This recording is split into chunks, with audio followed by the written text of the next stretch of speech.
This is William, hopefully your favorite videographer. We are here at the Dallas Area Rapid Transit Board meeting, the agency known as DART to Dallas, Texas residents.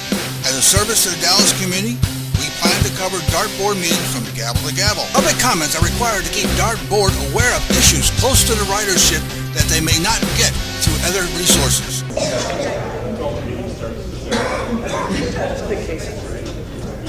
Good evening. If I turn my mic on, good evening. We are going to call the Board of Directors meeting to order. It's now 6:31, and the first item on our agenda is the approval of the minutes for September 11th, 2018. Are there any changes or edits to those meeting minutes? I see none. Is there a motion to approve? Second. We have a motion and a second. All in favor? Oh, actually, please vote.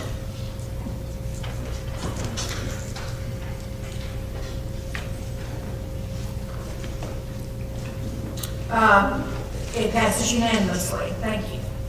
The next item on the agenda is our public comment. And I'm going to read you our public comment script that we do every time.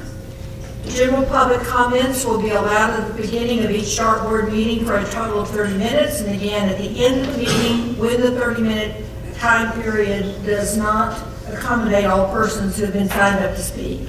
If you wish to speak at the end of the meeting, please fill out a public speaker card and turn it into the board support staff prior to the start of the meeting. Individuals who have addressed the board in the past 30 days will be recognized to speak during the public comment period at the end of the meeting.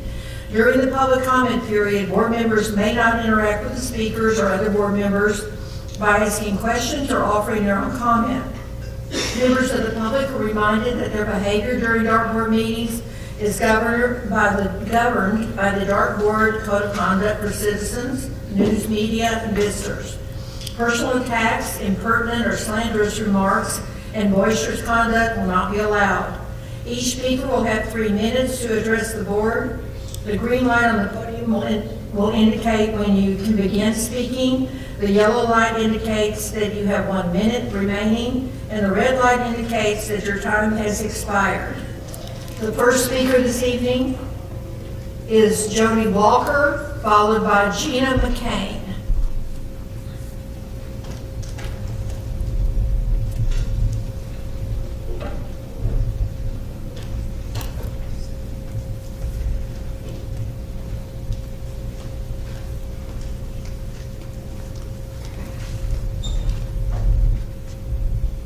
Hello, how you doing? My name is Jody Walker.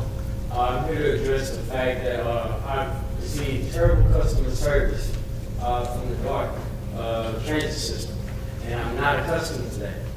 I've been riding the bus transit system since I was a little boy, and I enjoy it.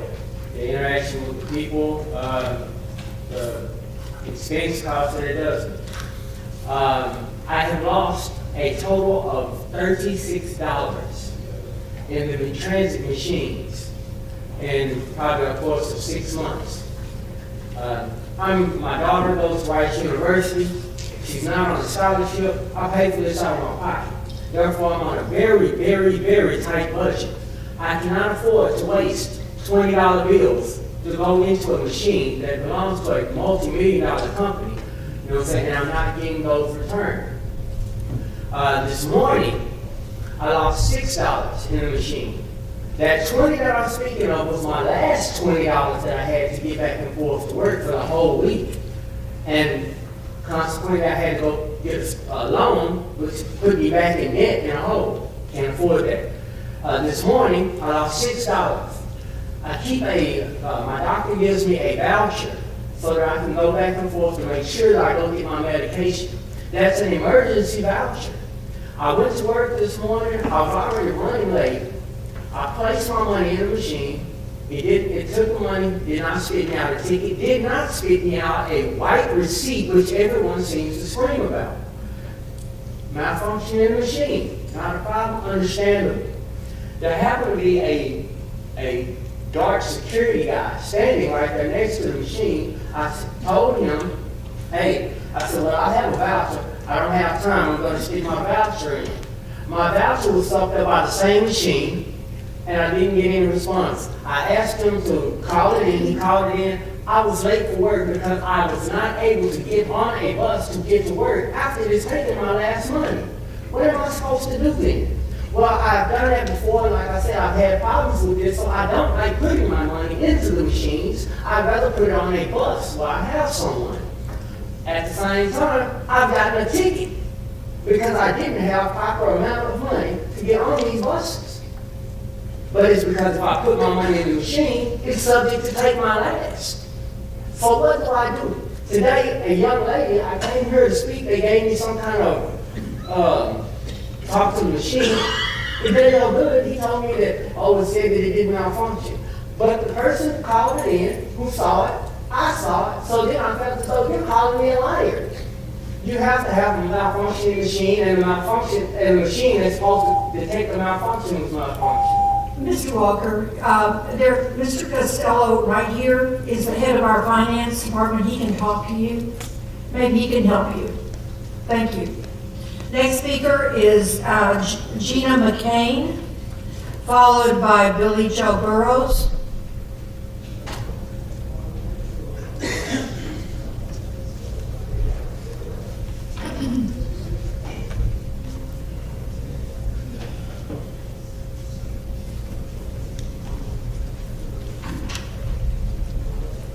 Good afternoon, board. Get right to the point. The insurance, we know we have a change on the prescriptions. The insurance, I don't understand something. If DART owns the insurance, the rights to the insurance, how can you choose us such a bad plan? We have operators on the bus, on the train, managers. We have police officers' wife that I heard talk here complain about the insurance. We cannot drive or operate DART and we don't have great doctors. We don't mind paying for insurance. Y'all have blessed us to make a good living. So for these doctors that we're going to, they don't understand HealthScope. They don't want to deal with HealthScope. They don't want to deal with Baylor Scott White. So can we have a company like we had before, Blue Cross Blue Shield, Aetna, United Healthcare, something that they relate to where they say, okay, I know this company, I'm familiar with this company, and I'm going to take your insurance. I pay $250 a month out of my pocket to just go to one doctor. This year I have neglected my health because I have a stack of bills, and I regret they're in my car right now, that I pay my deductible. And I was told by Jesse from OCM, he said, well, you pay your deductible, but if they do any type of scan or this or that, you have to pay that too. I wasn't aware of that. So now I've calculated those bills up. I'm looking at $2,500 that I have to pay again out of my pocket. And I'm paying every month. And I got the high plan to choose any doctor, but that's a negative. And it's not only me, it's my coworkers that come to me like I'm a sponge. And they drain me dry. Why me? I don't know, but hey, I'll take it. Because I know how to go get resources, and I know how to talk, or, buy things. Come on, guys. We need to do something better with the insurance. If you guys chose this plan, please consider choosing another plan, or just a better company for these doctors to deal with. Because we're dying out here. Heart attacks, stress levels are up, and we can't operate our buses and our trains like that. And the police officers can't do their job under the same situations. We're all one. We're a family. So let's make DART great again. Thank you. Thank you, Mr. Kane. Next speaker is, Billy Joe Burrows, followed by Dee Wade.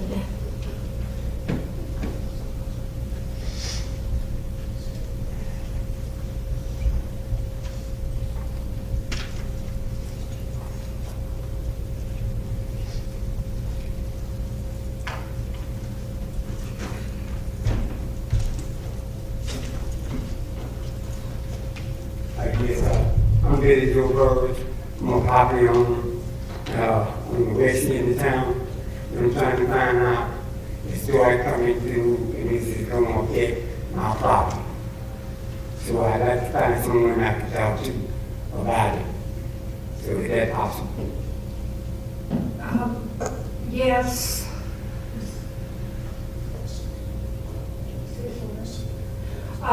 Yes, there's a gentleman out there, Steve Salin. Can you raise your hand?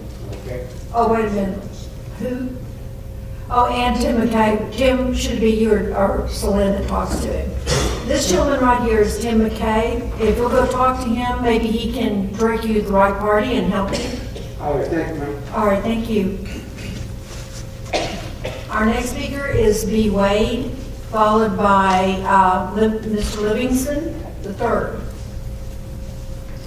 Good afternoon. I want to start off letting you know that I am a taxpayer. I'm an adult employee. I am a double taxpayer. I purchase most of my products within the system, within the member cities. I'm also a union rep. And I would like to file a verbal grievance against DORT. Normally, we would say up under 8.7, where DORT has misapplied, misinterpreted, misused policies, procedures, and all that. But what DORT has done, it has put us, the majority of our operators, as the face of this company. You put us out there as the face of the company, but you gave us no arms to pick ourselves up when we fall. You put us out there as the face of this company, you gave us no shoulders for us to stand on. You put us out there with the face of this company with no backbone, no support. You put us out here as the face of this company with no hearts. So when we needed someone to stand up and fight for us, there's no one around. You put us out here in the face of this company for us to do what some of you all would never even think about doing when we come to work. And not to degrade you or anything, it's just a fact. Quit making us the face of the company if we're not gonna have the other body parts to help us stand up. Also,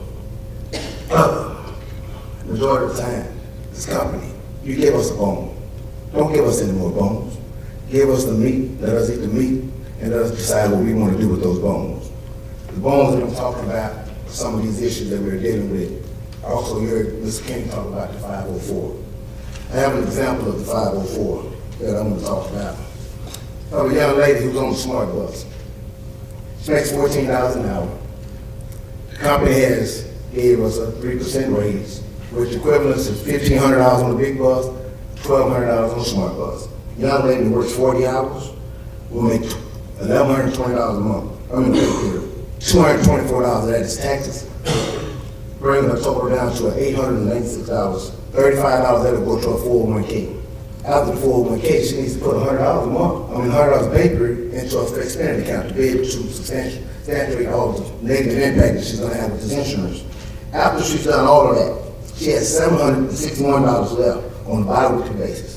With that $761, she has to pay for meals, she has to support her kids, she has to make sure she has available transportation to get to and from work. Then after that, when you add into the medical insurance, for her, she has to pay $145 a pay period, which is coming out to almost $300. So out of that $1,120, she walks away home with $616. Can I get 30 seconds, please? Then I'll be finished. Thank you. Okay. This is our struggles. Our problem is we say we're union. We're union. And the union stands for people who can't stand up and say something for themselves, stand up in a place where someone will be degrading of them. This company, we say we're 5-star. Let's be 5-star. Let's stand for union. Union stands for you and I, all on one accord. Let's do it. Thank you. Our next speaker is Mr. Livingston.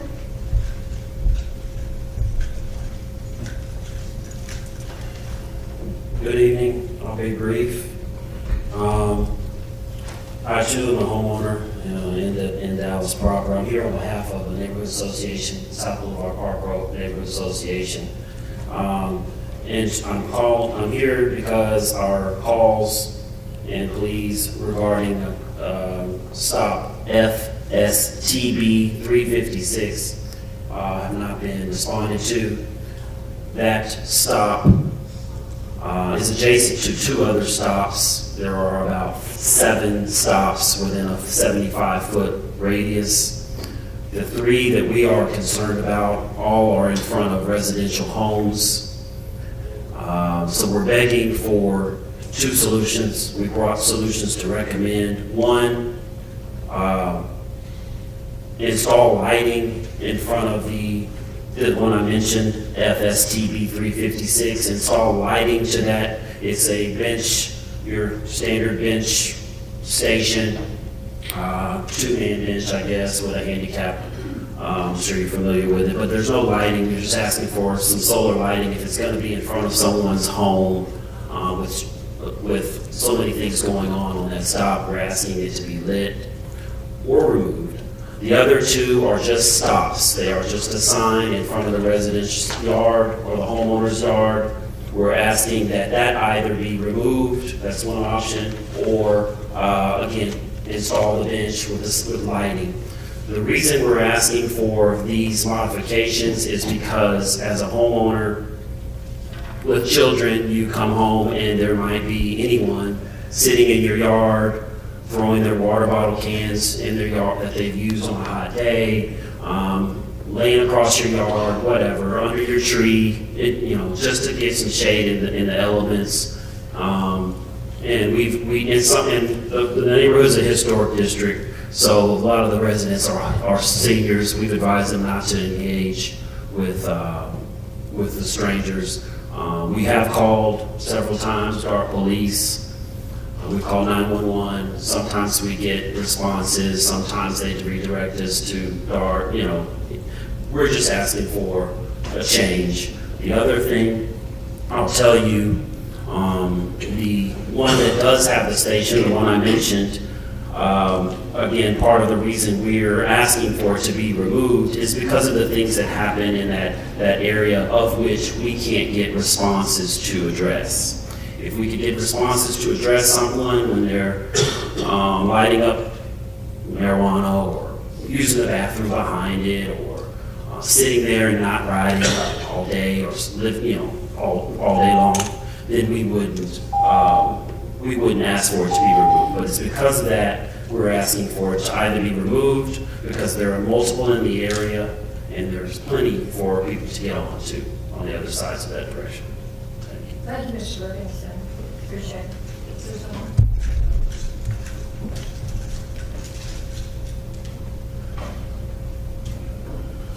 I'm sorry, our next item is, there are no more speakers. The next item is our consent agenda. I'm going to propose that we move the consent agenda in total, unless there's an objection or something like. Madam Chair, we need to remove item number 13, modification to DART service attendance policy Yes. to October 9th. Okay. Please. With the exception of number 13, it would be items number 3, 4, 5, 6, 7, 8, 9, 10, 11, 12, and 14. Do I have a motion to approve? Second. A motion and a second. All in favor? Please vote.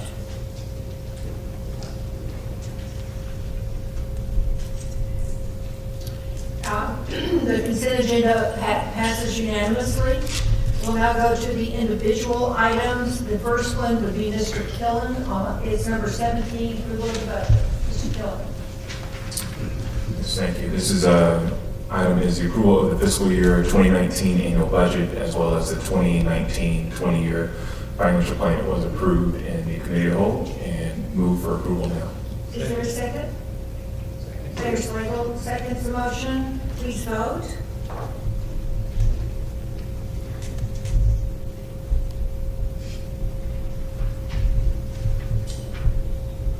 Well, it passed.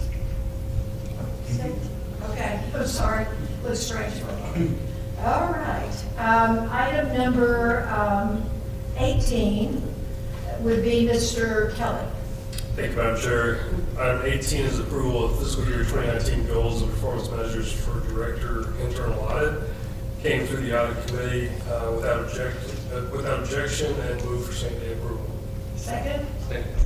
Mayor Slagle seconds. Please vote.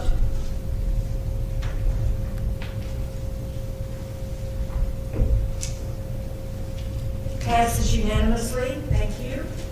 We have no more action items tonight, and we have no more speakers tonight. So I will adjourn the Tuesday, September 18th board meeting at 6:51 p.m. And thank you for coming. Appreciate it.